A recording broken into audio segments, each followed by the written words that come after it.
Thanks to the Society for inviting me to talk to you. I'll try to wrap this up fairly quickly. I know it's Miller time. It's been a long day for everybody. So the year here is 1974, May 5th, and we are at the Hudson's Bay Company, Fort Victoria. The project is the University of Alberta's first field school, and I am about 15 minutes into my career as an archaeologist. And the statement here that I want to make is, where the heck did those 41 years go? Because they're now gone. That year marked the beginning of training of historical archaeologists in the province of Alberta. And I took this course after I completed a degree, and my Bachelor of Arts degree at the University of Alberta. And I hadn't taken any field schools or any archaeology yet, so I decided I'd sign up for this course. And for $200, I got quite a bit. 6 weeks of field experience, a career, a life. And so when Brian asked me to put this together, this talk, what I want to do now is try to summarize very quickly what has occurred in the province of Alberta and historical archaeology beginning in the 1960s. You may notice there are some very familiar faces here. To the left, to the far left there is Tim Losey, who was running the site. Rod Heitzman was a TA at the site at that time, and Rod Vickers was also teaching assistant at that time. So how do we tell this story? I'm going to start with 1974, and then I'm going to go backwards in time and try to bring you up to speed on historical archaeology in the province of Alberta. Prior to or during this period, we didn't have any historical archaeologists trained as historical archaeologists. The people who did historical archaeology at that time were historians. They were prehistorians, and it wasn't until this point in time that we started training students to do historic sites archaeology. But in order to get you back to the beginnings of historical archaeology, we have to go back to the early 60s. And one of the first excavations, and I believe the first excavation that was done in the province of Alberta, was at Rocky Mountain House. And the fur trade was an important historic theme in Canada.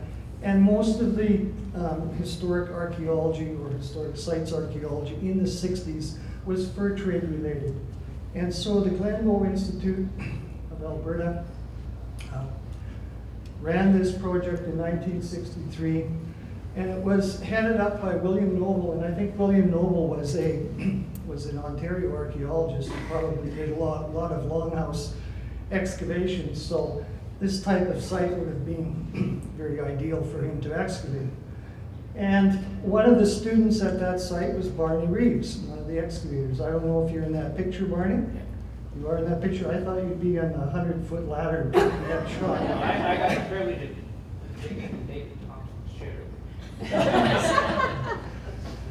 So Barney Reeves is one of the students here, and you can see that the Institute excavated the entire site. They took all of it out. And if you want to overcome sampling problems in historical archaeology and archaeology, just bag the whole site. Just take it out like that, and you won't have to worry about samples and all of that stuff. The goals and objectives of the group were quite straightforward. They wanted to find the features, the various features of the site, find the artifacts, the fur trade artifacts, and you can see here that there are a number of specialists that are working on these sites. There aren't just archaeologists, there are archaeologist historians. And Noble even wanted to get anthropologists involved because of the indigenous peoples that were trading at fur trade sites like this. And then during the 1960s, other people then took up and excavated a number of fur trade sites, a lot of them along the North Saskatchewan River in Alberta. Rocky Mountain House was the first, Buckingham House, Fort George, Augustus I, Augustus III, and Edmonton III were all excavated. And these sites were excavated by a combination of archaeologists, but also historians. John Nix was a historian. He excavated Buckingham House. I believe that is John Nix on the upper photograph here down at the Rossdale Flats, where there was an incident where a pipeline went through and nicked part of the Fort Augustus, probably II site here. And Trudy Nix was a graduate student at the U of A. She was an anthropologist, and she did her MA on the Buckingham House materials as well. Bob Kidd began excavations of Fort George in the late 1960s, and Bob was a trained prehistoric archaeologist, I believe from the University of Washington, and he came out and was hired by the now Royal Alberta Museum to excavate this very, very rich site. And during this period, there were no permits, of course. This was pre-1973. And so all these people really didn't have the expertise or background in this type of archaeology during this time period.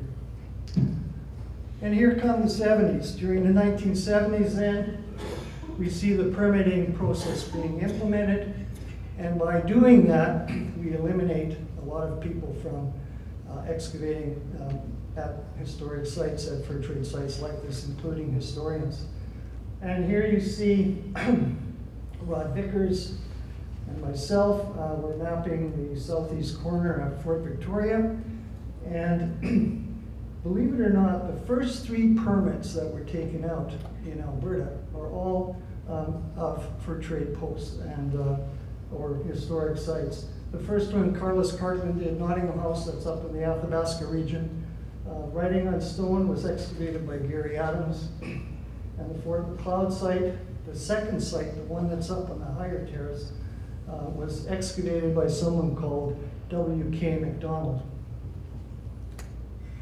From Fort Victoria, the U of A moved their operations out to the Fort George Buckingham House complex. And they ran their field school again for 3 years at this site. And this is where many of us gained an incredible amount of field experience. We would go out in May and we would come back in September. So for 5 years, 4 months a year, I would be excavating at some of these sites and gained an incredible amount of field experience during that time. A number of familiar faces here. Myself, of course, Gabriella Prager. We're just backfilling in the mud and the dirt and the rain. And Jerry Conity also excavated and helped us out at the Fort George site, and I believe this is 1978. On the top there, probably the only person that you may recognize is Walt Cole. He's the guy that's standing up. Walt excavated or took the field school in 1978 as well. Now, I thought long and hard about putting this slide in because Bob and I are good friends, and at conferences like this, usually after a long day, Bob invites me to his room for a nip of his good scotch. And I don't think that's going to happen. So I brought my own, Bob. Bob Daw took the archaeological field school in 1978, or 77, I'm sorry. And Bob has been involved in historic archaeology, fur trade archaeology for many, many years. He's helped me excavate the Fort Vermilion site, which we've been working at since 1998, a very long project that finally I managed to actually put something together and publish on.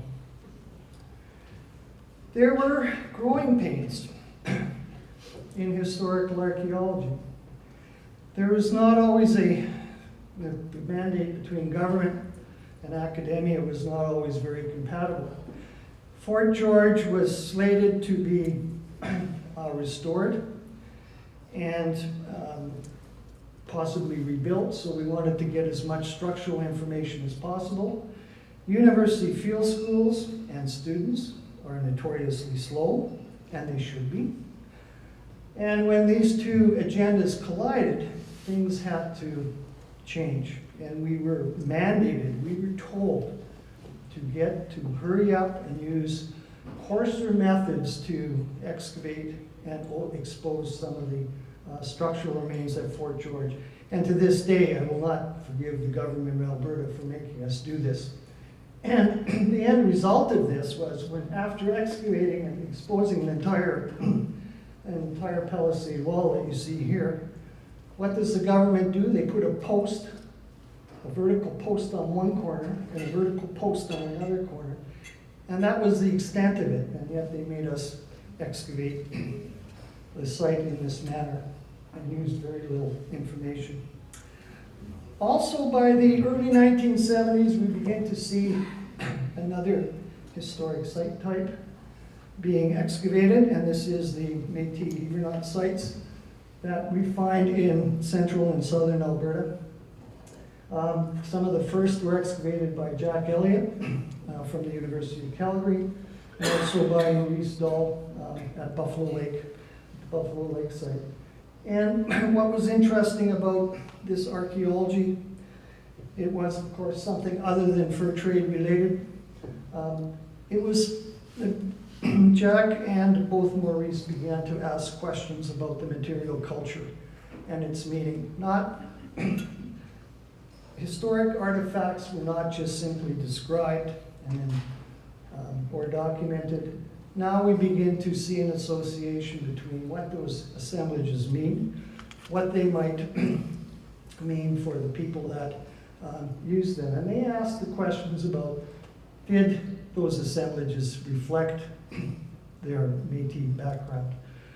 We find, and to this day, some of those questions have not been resolved because both Elliott and Dahl found stone tools, stone flakes, and there's a great debate on whether Métis were actually using stone tool technology at some of these sites. As we go through the 70s, we begin to add a number of other diversity or diverse number of site types to the database. Here we see a Northwest Mounted Police Post writing on stone being excavated, and it was excavated in 1973, 74, and some of the key players there were Gary Adams, Michael Forsman, Sheila Minnie, who excavated at this site. And then there were to follow other excavations of other Northwest Mounted Police Posts at Fort McLeod, Fort Calgary by Jerry Odelar, Fort Saskatchewan by Mike Forsman, and one of the first permits in the province was on the Fort McLeod site. Then we get into industrial archaeology also in the late 1970s, and we get into town sites, and now we get into a site type and a type of historical archaeology that is very, very labor intensive. Huge site complexes, very difficult to manage, even more difficult to research. And I'm wondering what Marg is thinking here. She's probably wondering how she's going to bag that coke oven. If it was going to fit in a bag or not. But Mark Kennedy was very instrumental in examining and beginning to examine some of these very large industrial sites that we have in the province. So by the end of the 70s, we have a greater diversity of historic period sites being investigated, and we have the transition of the discipline into asking, we begin to ask research questions of the data that we are excavating. But with that comes a number of methodological issues as well. Quantitative approaches to assemblages, something that quite frankly scared the hell out of a lot of students because that meant statistics or sadistics as I refer to them. Site formation processes, we began to be very aware that direct comparisons of assemblages posed all sorts of problems because of the way many of these archaeological sites had been formed. And at the end as well, we began to question of what and who were we as historic sites archaeologists. what did we in fact represent? I'm going to skip over these because of time and go right to this point here. So if you look at definitions of historical archaeology, every one of them states that it's a use of a combination of archaeological and documentary information to examine the human past. But if you think about whether that is all encompassing, what about the Métis and the First Nations people in the historic period who had no written record, and people who actually were using historic European goods? That doesn't really fall, that type of archaeology doesn't really fall under historical archaeology at all. And what it does fall under is ethnohistory. That's why I'm very reluctant to use historical, sometimes I do historical archaeology as per that definition, but I'd rather use historic sites or historic period archaeology for this period, because then it does encompass some of these types of archaeology as well. So if you are digging a Métis site, you are doing historic period archaeology, but if you're interpreting Métis history or culture, you're doing ethnohistory. One of the most common questions that we get, that I get, and it's not just from the public, it is from even professionals, especially other archaeologists, is why are you doing this when there's a well-documented record available to you? Why do you have to dig in the ground to do this? And we often have to justify our existence by stating that not everything is recorded or documented very accurately, and that the archaeological record is a means of correcting that. And it's funny, when I was down on the Rock for this Canadian Archaeological Association conference, we were toured around Fairyland, and the guide kept repeating that there were very few documents on Fairyland, and the archaeology was the only source of information about this particular historic site. In other words, he justified the use of historical archaeology quite often because there were no written records. But in fact, you don't need to justify its existence, because quite often those written records are not very reliable at all. Here's an example of that. There are two maps of Dunvegan, a site that I'd excavated on a number of years ago. You can see that the plans are 2 years apart, but you can really look at the difference between the building arrangements of those two plans. So which one is more accurate? Are they both accurate? Does this mean they rebuilt the site within a 2-year period? And it took archaeology to begin to sort out which of those pieces or which of those documents were more accurate. And one of the other examples that I like to use to students is that the documentary record only takes you so far in terms of how people use material culture. And this is a great example of that. We find thimbles being traded out to the fur trade posts in the documents, but we really don't tell us how those thimbles were being used. And I kept finding these thimbles with holes in them at Fort George, and I thought, well, these people are really working hard. They're wearing out thimbles. They're wearing out a lot of thimbles here. And then I happened to go back into our ethnology collections, and someone had put out this shawl, and you can see all the thimbles attached to the shawl. These thimbles were not being used as thimbles. These thimbles were being used as jewelry.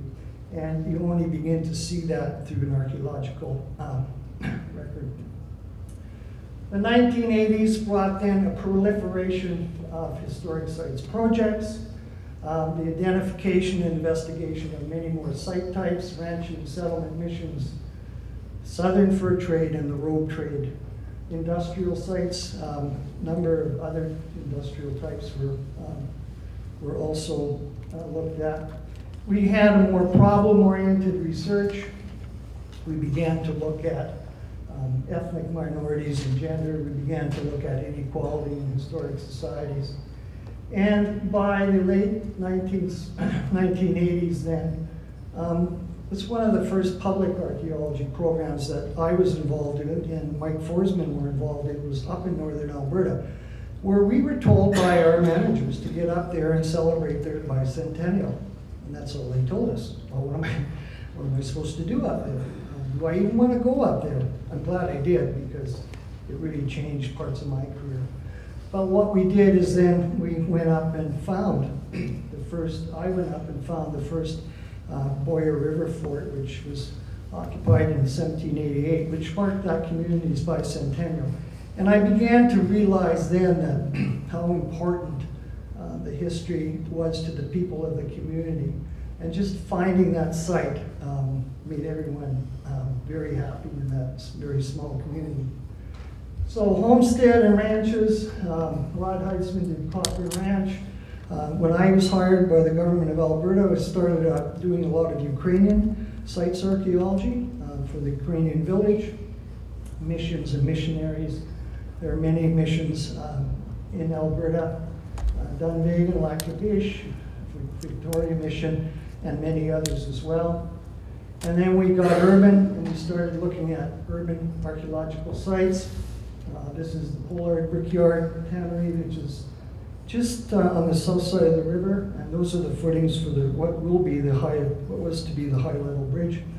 And we found a considerable amount of trash just below the bridge, the middle bridge. In southern Alberta, of course, the bison and whiskey trade operated for a very short period of time, and Mark Kennedy and Brian Reeves were very instrumental in trying to, first of all, document and find some of the archaeological sites that represented this theme. And Mark eventually published a book on the archaeology and history of that particular part of Alberta history. And I asked Mark actually to come and join me to do this paper, but she declined. And again, just a shot of very, very complex industrial sites. Took a lot of time and energy to deal with. And there were more questions about some of these sites. And what was archaeology and what was historical archaeology? Did that record need to be buried to be archaeological? Did it need to be old to be informative and valuable? Did it have to lack documents before it was considered important to excavate? And of course not. Many archaeological remains are above ground. Buildings are archaeological remains. They're just simply above ground. Archaeologists study material culture. It doesn't have to be buried.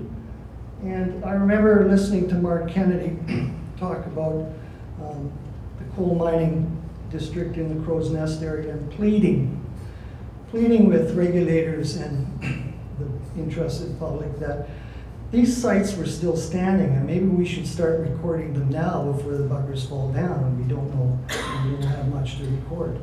And that's so true, and that is, I've never forgotten that statement, because we seem to always let things fall apart before we realize that we should maybe be recording them. So in the late 80s, we began to look at various forms of material culture. It didn't have to be buried. And then, in the late 80s, others in the US began to look at material culture in even broader terms. Now material culture was in the documents, and Mary Boydry coined the phrase documentary archaeology. And she argued that even goods and objects that are recorded in documents could be examined like the archaeological record. And so, for example, when I did my PhD, I spent many, many weeks recording the debt list of fur trade employees and what goods they were using, and trying to interpret their lifeways by the goods they were using and consuming. Did the French Canadians consume differently than the Orkney men? did the officers consume differently than the laborers, etc.? So this was material culture. It wasn't in the ground, it wasn't above the ground, it was in the document. And it's a legitimate database or data source to do historical archaeology. And just an example of what those depth lists look like, and the different forms of material culture, the different types of data that you can find in paintings, in illustrations, and also in the documentary record. So by the end of the 80s, the discipline had really expanded its horizons. It had expanded its database, and we were really on a roll. Things were really good. And then came the 90s, and things went kind of from good to not quite as good. We had major cutbacks, and also for many of us, it was a change of scenery. We were sent from what the Archaeological Survey at St. Steve's over to the Provincial Museum, and for some of us, including me, I was just about ready to pack it in because I thought, this is really going to restrict my career. I just can't work in this environment. Again, it's one of those wonderful moves that it was a good thing that happened. Because once I started once I quit feeling sorry for myself, I started looking around. And I started looking at the collections and what had we collected and what were in those collections. And I began to ask questions about not only the collections, but also the historic sites database. What sites had we saved? And where were we heading? So getting back to the basics, essentially, like, are we saving the right sites? Are we getting the right collections? And then I got back into those ethnology collections, and there weren't just metal points, there were whole metal tipped arrows. Like, this was very cool. And so I did a series of papers, one on metal trade points, using the ethnology collections, and I realized that the collections were really, really important, and that we should try to maintain them and also add to them. So by the 90s then we had many site types recorded. This is a 1996 document here showing the different site types and their numbers.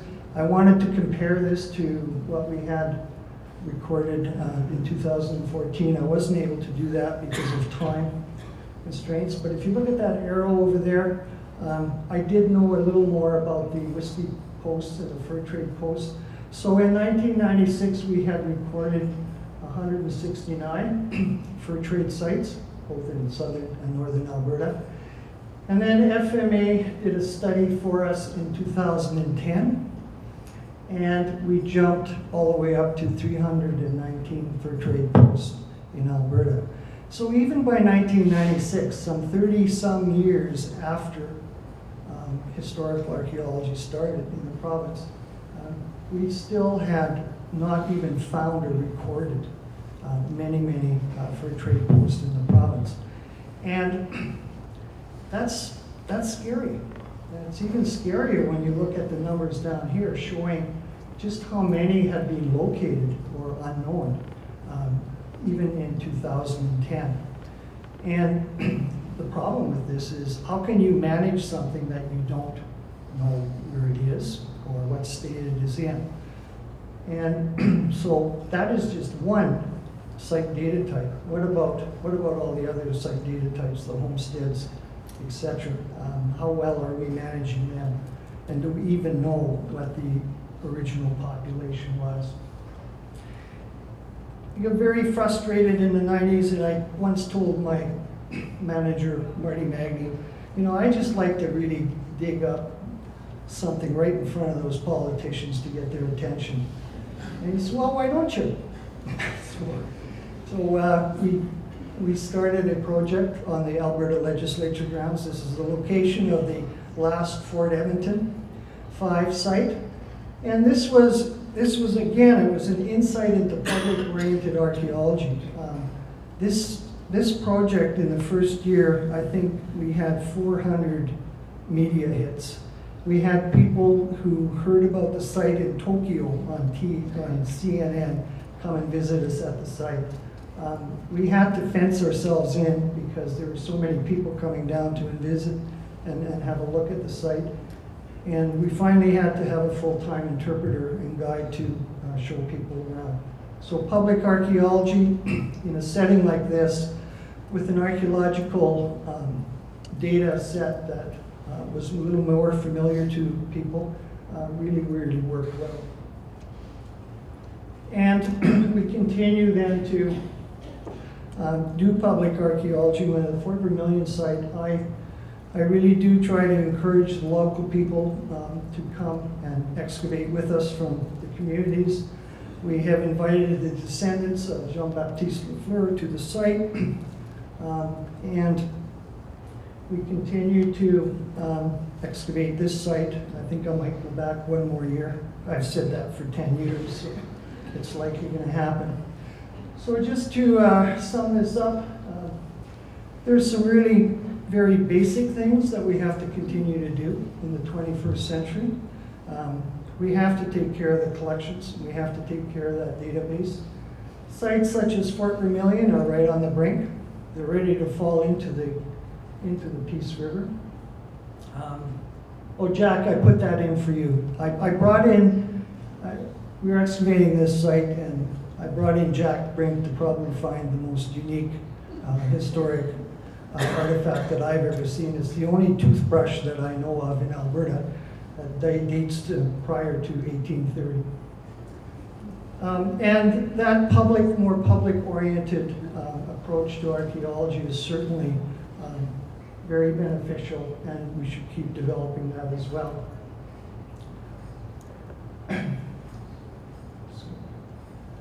One of the things that I've always been curious about is why, as archaeologists, we haven't studied contemporary material culture more seriously in this province.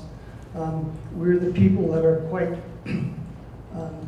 capable of doing that. We're the people that have been trained in this field, and I'm not quite sure why that has not happened. Okay. I've spent over 40 years, and I think Mark has too, primarily doing historical archaeology, and I'm wondering where the next ones are coming from. Are they coming from the consulting world? Are they coming from academia?